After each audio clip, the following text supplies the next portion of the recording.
Hey, Herb, how are you? Hey, Bob. You're right on time. I am. You're And I'm- surprised? Yeah. I am surprised. Yeah. I seem to have given you directions in the past few months, 10 or 20 times, and you always get lost. Right. I always get a phone call. How'd you do it? I bought a map. A map. I bought a map. Simple thing as a map. Simple thing as a map. Now, wait a minute. I know I want to keep this as a memento because you got here on time, but I'm sure it has something to do with what we've been discussing for the past few weeks, the teacher as a coach. I think so. How about telling me about Let it? me tell you about it. Okay. What happened was every time you gave me instructions, you had in your mind a very clear picture. You knew where the streets were. You knew where all of the signposts were, all of the landmarks. I didn't know what those were. I had to listen to you and try to figure out in my mind what you were saying from your frame of reference. When I bought that map, I could see all of those things visually now. The interesting thing is, after I traced everything out on the map, I still followed exactly the same directions you gave me, only now I was more comfortable with them. So you needed some life support. That's The map, as inanimate as it was my life support system. Well, do we do that in education nowadays? Do we take the people through these maps when we could do it other ways? Well, I think it's very, very important to do that now. You see, basically what used to happen is, as I've said several times already in the old days, was that the difference between the coach and the player, as far as backgrounds were concerned, the teacher and the student, was fairly minimal. As metaphysical as it sounds, when a whole bunch of people are listening to me talk, no two people hear exactly the same thing. The point is that as long as we come from fairly similar backgrounds, the discrepancies are so minor that we don't notice that there's a real big difference. But as the cultural background changes, as the whole environment changes, and these differences become more and more significant, then it makes a very, very big difference. You know, the Reader's Digest recently had some examples of how people from foreign countries hear the American idioms, like out of sight, out of mind. Mm-hmm. You know what that means, right? I think But- I do. Yeah, you're right. But to a Vietnamese student, what that meant was, instead of, it didn't mean out of sight, out of mind. It meant a blind, crazy person. Because if you're out of milk, you have no milk left. So if you're out of sight, you have no sight left. See, the same as the spirit was willing, but the flesh was weak. It meant that the whiskey was good, but the meat was bad. Okay? That's the way people hear certain things. So let's go back to the statement again about out of sight, out of mind. Let's suppose you and I come from a similar background. I say to you, out of sight, out of mind. You were thinking that as soon as I can't see you, I've forgotten about you. But what about that person who heard it as a blind, crazy person? Obviously, we're on a different wavelength now. That person has not heard exactly what I'm saying. See the background difference there. Or what's even worse are the real crazies that you meet. I say to this person, I'm going to give you a quotation. You tell me what it reminds you of. So I say to him, out of sight, out of mind. And he says, let me think. I think it's a wrestling match between God and the devil. Now I have nothing in common with a person like that, you see. Now, the first extreme, the first thing we talked about, that's typical in American education. The last one is just for psychotics and psychiatric wards. But that middle one is becoming a bigger and bigger thing now, that the frame of reference that the student is coming from is so completely different from that the teacher is coming from, that we have to show the student that they're in a more participatory situation. I don't know if it's a good analogy, but being a baseball fan, I like to use the example of the middle relief pitcher in baseball. You see, every baseball fan knows who the starting pitchers are. And he also knows who the short relievers are, the people who close the game down. What they don't know is that person in the middle that's called the middle relief pitcher. He's the man who comes in the fourth inning when his team is losing 10-0, and his job is to keep his team in the game by holding the other team to 10 while his team gets up to 8, 9, 10, or 11, at which point they take him out and put in a good pitcher. You see, what I'm driving at is that for many of the students that I'm dealing with, they're losing 10-0 in their game of life. And my job is by hook or by crook to keep them in the game long enough so if something good is destined to happen, they'll be there to see it happen. Well, can you give us some general ideas of what we can do to help that problem? Well, let's just take a few small examples. For example, suppose I give a student my home phone number. A very, very small thing. I give the student my home phone number. Notice that in the truest sense of the word, I have now become intimate with my student. I have given my student something that makes me vulnerable.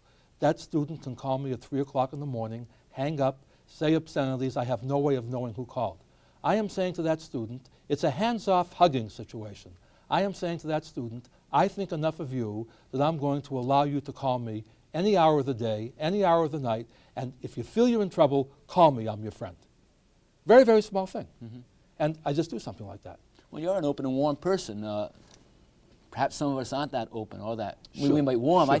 I wouldn't want to imply that we're less caring, but That's right. maybe I don't want to give my phone number out, even though I care and I support You're students. right, you're right. You know, I sometimes say it in a sarcastic way. I once told this to a colleague. He says, Herb, I'm not like you. I don't want the kids calling me. And my answer was, give them a wrong number. Because the odds are overwhelming that they're not going to call, and this way they'll at least think that you're a warm and caring person. But the real thing, Bob, that's really exciting is, there's a saying I learned a long time ago when it came to lending money.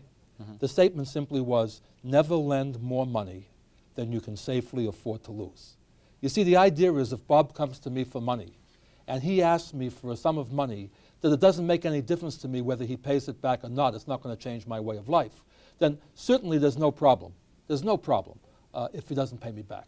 But suppose you come to me, and you say, I need the money. And I say, all I've got is my rent money. And you say, it's okay, I'll pay you back tomorrow. So I give you my rent money. Tomorrow comes and you don't pay me back. And now what happens? I lose my apartment. Now we've become enemies.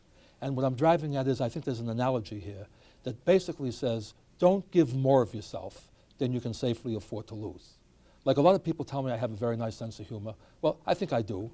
But the point is, I would like to believe that if the Lord did not endow me with a sense of humor, he'd have endowed me with something else that would show my warmth and caring.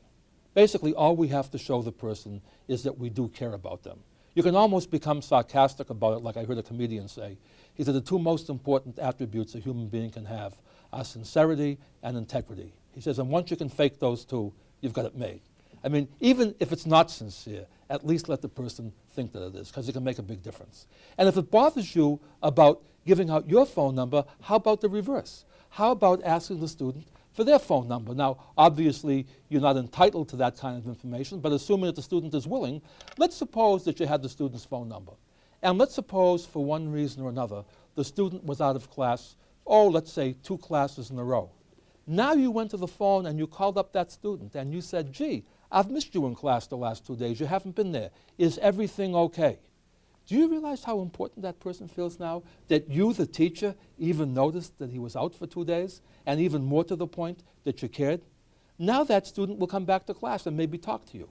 You see, the problem was if that student dropped out of class, even for a little while, now he falls 1 day further behind every day that he's missing, which is another reason for having self-paced material, so that when the student does see the light, can come back and catch up to where they're supposed to be without really being behind. But the point is, now when that student comes back, you can talk to that student, and that student will not fall further behind. Think of how many people drop out because they've missed 5 or 6 classes, and they know they're not going to understand the rest of the material. See, again, it's a very, very small thing, but it has a big impact. Well, I certainly could practice that. That's easy enough to do. That's a good example. What other kinds of things do you do to encourage students? Well, for example, and this will get back to a sports analogy too. Have you ever had this situation? You've taken a test, and it comes back with a grade of C. And you know that C is not an honor grade. Maybe you want to go to graduate school, maybe, whatever the reason happens to be, maybe you're vying for a higher position in your class, and you say to the instructor, may I please take this exam over again, because passing it with a higher grade is very important to me. Suppose the instructor says no. That's already showing you something kind of dangerous, isn't it, Bob? It's saying that his value structure is more important than your best interest. But that's not the bad answer. The really bad answer is the one where the instructor says something like this. Sure, you can take the test over, and don't worry about it, the second grade is the one that's going to count. Now listen to what that says.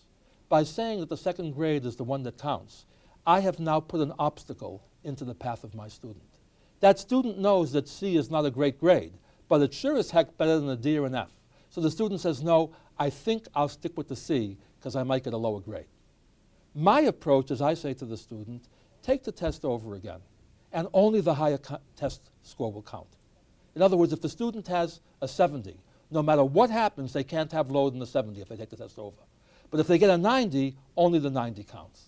Now you see what's happened here, Bob? If the student takes the test over again and gets a 90, what's such a terrible thing about that? You see? But the point was that now suppose the student elects not to take the test over. Who's the student going to blame? There was absolutely no risk involved. You see, the more the student is at risk, the more you have to take risk out of his way. In other words, I would like to subtitle this talk, Low-Risk Education for High-Risk Students. Because every time you put a risk in the student's path, that gives the student one more excuse not to perform well. If you say, for example, at exactly 9 o'clock this class starts, and at 1 minute past 9 I'm going to lock the door, can you guess what the student is going to do when he shows up? He's going to show up at 2 minutes past 9 with the dean as a witness and say, see, I was here, but he wouldn't let me in. See, so I'll let students come late, leave early, but the beauty is I'll let them take a test over as many times as they want, because every time they're taking the test over, there's a chance they're going to learn more. Now, can you guess what most of my colleagues will say about something like this? You're too permissive. Too permissive. Surely. Exactly, too permissive. Yet the irony is that in sports, and remember, that's our main theme, isn't it? Right. The teacher as a coach. In sports, that is not only not being permissive, it's standard operating procedure. Let's suppose a fellow holds the world's record for the 100-yard dash. He runs the 100 yards in 9.1 seconds. And he believes that on a good day, he can actually lower it to below 9 seconds. He wants to be the first human to run the 100 yards in 8 point something. So he appeals to the AAU to get a sanctioned meet where he can try to break the world's record. And on that particular day, something goes wrong, and he runs the 100 yards in 9.3 seconds. Now, we can make a joke out of this. What's the new world's record now? Has it become 9.3? Is it the average of 9.1 and 9.3? Or does the world's record still say 9.1 seconds? Still 9.1 seconds, isn't it? In other words, if this guy runs the 100-yard dash 1,000 times, and only once he does it in 9.1 seconds, no matter how badly he does it the rest of the times, we are so permissive in sports that 9.1 stays the world's record. In other words, in sports, which is, despite all the publicity you hear about sports today, it should be minor compared to what's happening in our everyday life. If your personal best can be assumed to never get worse in sports, why not in academia also? Well, let me take that a step further. Let's take the analogy into boxing. A person gets in the ring and becomes the heavyweight champion, knocks somebody out. Does he retire for life with his title, not retire outwardly, but never just take the challenge? Where's the risk for the student? They have to invest something into this. We've watched the pendulum go from a focus on the teacher to the student. Where's the risk for the student? Well, they've got to gain something out of it. Yeah, the point is that you don't want risk in the path of a student who is already looking for an excuse to get out of taking a risk. First of all, except on Star Trek, time is not reversible. In other words, what's interesting is in the real world that any time you spend learning something is time you can never have back again. One of the reasons that hotel rooms are so cheap on the weekends is because the commercial traveler isn't there. And do you know what the saying is in the hotel business, Bob? It's a very interesting one. It says any room that doesn't get rented today never gets rented, because tomorrow it's tomorrow's room. In other words, when we talk about we have to show these kids what's important, we have to show them that to get something you have to risk something. You see, the problem with that is that they're already risking time. The problem is that if you make the risk too great, the student doesn't even stay around long enough to hear what's going on. The student will drop out. And our job is to keep them in there long enough, to teach them a value structure, to make it feel that their life is worth it. Let me just give you an example from corrections and see if you can see the analogy to other places. You show me a person who's been incarcerated for more than one day and doesn't know that he never wants to go back, and I'll show you a very serious sociopath. How awful your life must have been to believe that you're better off in prison than not being in prison. The real problem is, what do you do with the fellow who's been incarcerated for one day, knows that he never wants to go back, but he still has 8 more years to serve? You see, once the student knows that they already have a hard life, how much sermonizing do we have to do now? The trick now is to show them, let's do something constructive. If all I do is warehouse an inmate for the next 8 years, I've done nothing. And as far as values are concerned now, this is a terrible thing to talk about, but it's real. In some of our metropolitan areas, 8, 9, and 10-year-old youngsters are making up to $500 a day just for dropping an envelope someplace. The drug pushers aren't stupid. Who could be less suspicious than an 8, 9, or 10-year-old kid? We have more teenage millionaires today from drugs. Now, I have an inmate who's incarcerated, say, who's used to making $1,500 a day just for dropping an envelope someplace. How far am I going to get if I make money the most important thing and say to him, son, if you listen to me, before long you'll even be making $20 an hour. Where does $20 an hour compare with $1,500 a day? You see, if the value structure isn't there, if the pride isn't there, the feeling that says I can do more than just push dope, there's more for me to do in life, there's more for my family, there's no hope for this society. You see, if we have the technology today that can put a man on the moon 250,000 miles away within 10 feet of his destination, but the urban poor are still freezing to death on the streets of Boston during the winter, I ask you seriously, Bob, do we have a technology problem or do we have a humanity problem? We have enough technology to solve most of the problems that we have today. We don't have enough of the human element. So you're saying it's a balance then? It's a real balance. I'll bet if I pushed you hard enough, you have some acceptable standards that you require of your students somewhere in your classroom. I have a lot of standards that I require. What is acceptable to you? What do you expect from your students when they come in? I expect the students to be there because they're serious about learning. In other words, because the course is self-paced, if a student is having a bad day and doesn't want to be in class, don't come to class that day. As far as I'm concerned, I don't know why you're not in class, whether you're a single parent who the daycare center was closed for, whether you were a firefighter, was called out to fight a fire, whether you were a businessman and your company sent you out on a business trip and you couldn't come to class, or whether you just didn't feel like coming to class that day. Mm-hmm. That's fine with me. But if you're going to come to class, come to learn. Let's keep the class like an extended family. In fact, even with the inmates now, I'm trying a new experiment. I'm having the inmates take my math course in teams of 4. And the rule is that the team cannot move on to the next chapter until every member of the team has passed the present chapter. In other words, for the first time in their lives, many of the inmates are being put into a societal situation where they have to work as an extended family, with the faster ones helping the slower ones. And my hope is that if we put an English course in later and a history course in later, the ones who are fastest in math might be the slowest in history or in English, and they'll see the example of you help once in a while, somebody else helps you another time. And you start to get eased into this thing. It's a peer teaching approach. Peer teaching approach, because I don't know how many inmates, for example, who fired a gun in the commission of an armed robbery and missed on purpose. Can you picture a bank robber so brazen as to say, I think I'm going to scare this cop, I'm going to shoot at him and miss him by 2 inches? Usually when you miss, it was because you were a lousy shot. And if you want to talk in terms of judging the outcome rather than the deed, capital punishment is usually a reward for marksmanship. That's all it means. The intent is the same. Let me ask you a hypothetical, moralistic question and see if it doesn't make you a little bit uneasy, because it makes me feel that way when I teach at the prison.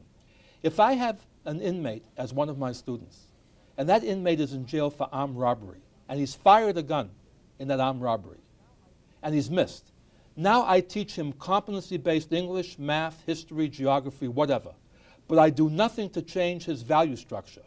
So in a sense, all I'm going to have 10 years later is a smarter crook. He gets out, commits another bank robbery, only this time he's a better shot. He's a better shot this time. This time he kills a policeman. When he's put on trial for murder 1, should I and the Department of Corrections be indicted co-conspirators? Because we knew when he missed the first time that he didn't miss on purpose. And if we can't show documentation that we at least tried to change the value structure here, what did we do by warehousing the person? And see, I don't care who the prisoner is. I mean, if we don't do something to change the value structure, why should people change? You see, and I think that you have to make people feel good about themselves. You know, even in math, when my students get a wrong answer, I'm proud of myself that I sometimes know enough about math that I can make wrong answers look brilliant. And it makes the student feel good. Now, I'll give you a strange example. It's an example I like to use all the time, because in one of our lectures we talk about this from a different point of view. Every single student at one time or another wants to add 1/2 plus 1/3 and get 2/5 for the answer. I recall you talking about that earlier. Okay? Right. Okay, sure. What I claim is when a student does this, do you know what I say to him? I say, my God, you are very, very smart. You solved a much harder problem than what I had in mind. You have solved the weighted average problem, believe it or not. A baseball player goes 1 for 2 in the first game of a doubleheader. He goes 1 for 3 in the second game of a doubleheader. You tell me, has he gone 2 for 5 or has he gone 5 for 6? He's gone 2 for 5. Really? Let me show you a math riddle. A man goes from town A to town B at 30 miles per hour. He makes the return trip at 20 miles per hour. I've seen those before. Okay. What's his average speed for the round trip? Blurt out the first answer that pops into your mind. I'm afraid to. Okay, but you'd like to say 25, Boss. but you know if that was the right answer, I wouldn't be wasting video time doing that. Everybody will say 25. The amazing thing is the answer is 24 miles an hour. Now, why is that? Well, the reason is that since the distance from A to B is the same as from B to A, you're traveling less at the fastest speed than at the slowest speed. So you're traveling at the 20 miles per hour longer than you are at the 30 miles per hour. Look, if you don't believe me, suppose it was 60 miles between the two towns. 60 miles this way, 60 miles this way, that's 120 miles, isn't it? At 30 miles an hour, it takes you 2 hours to go 60 miles. At 20 miles an hour, it takes you 3 hours. So altogether, that's 5 hours. And 5 goes into 120, 24 times, not 25 times. You say, great, what a nice trick. What's it got to do with that problem? Well, what it has to do with this problem is, keep in mind that 30 miles per hour means 1 mile every 2 minutes. And 20 miles per hour, see 20 goes into 63 times, means 1 mile every 3 minutes. Now to do the round trip, don't you have to travel each mile twice, once on the way up, once on the way back? So each round trip mile is what? 2 miles, and it takes you a total of 5 minutes. And 2 miles every 5 minutes, see there are 12 5-minute blocks in 60, 2 times 12 is 24. This is the weighted average. In other words, for that problem of 20 miles an hour and 30 miles an hour, 1/2 plus 1/3 equals 2/5 is the correct way to do the problem. Now, what do you think happens after I show the students that 5/6 can be right sometimes and 2/5 is right the other time? They get mad. They say, we heard that math is cut and dried. How can you have 2 different right answers to the same math problem?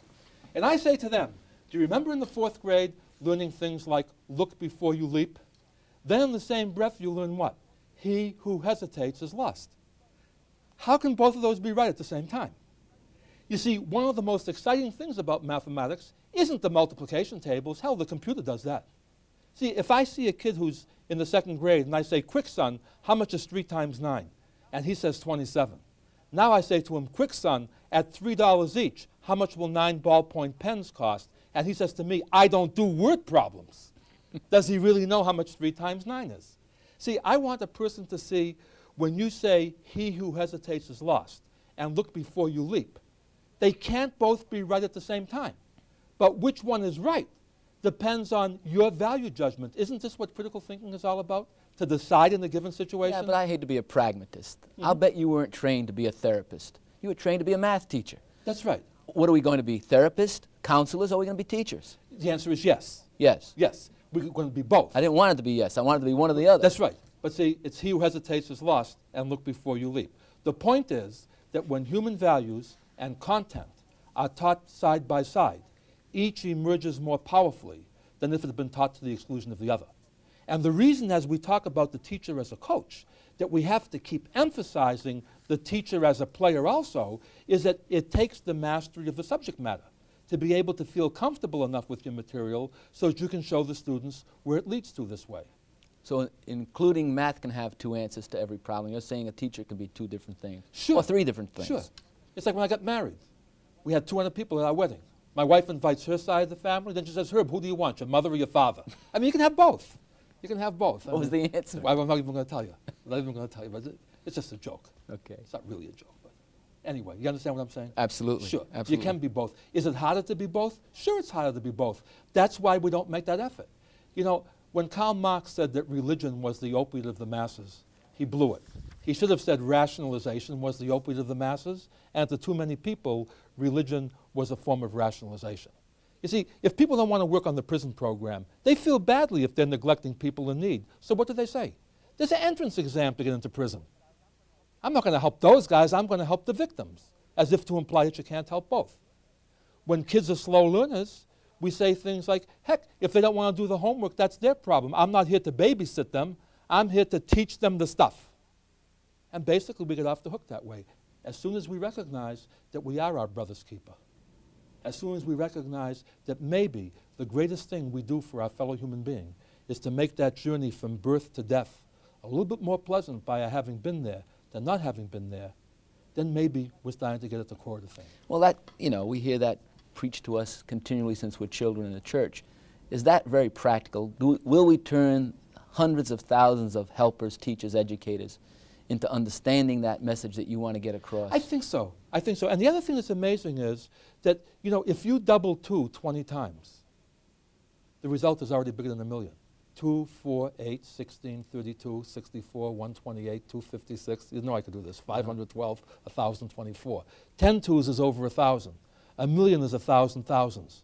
If you were to just help 2 people, in exchange for which each of those 2 people helped 2 other people, by the 20th link in the chain, over 1 million people would have been helped, with nobody having to help more than 2 people.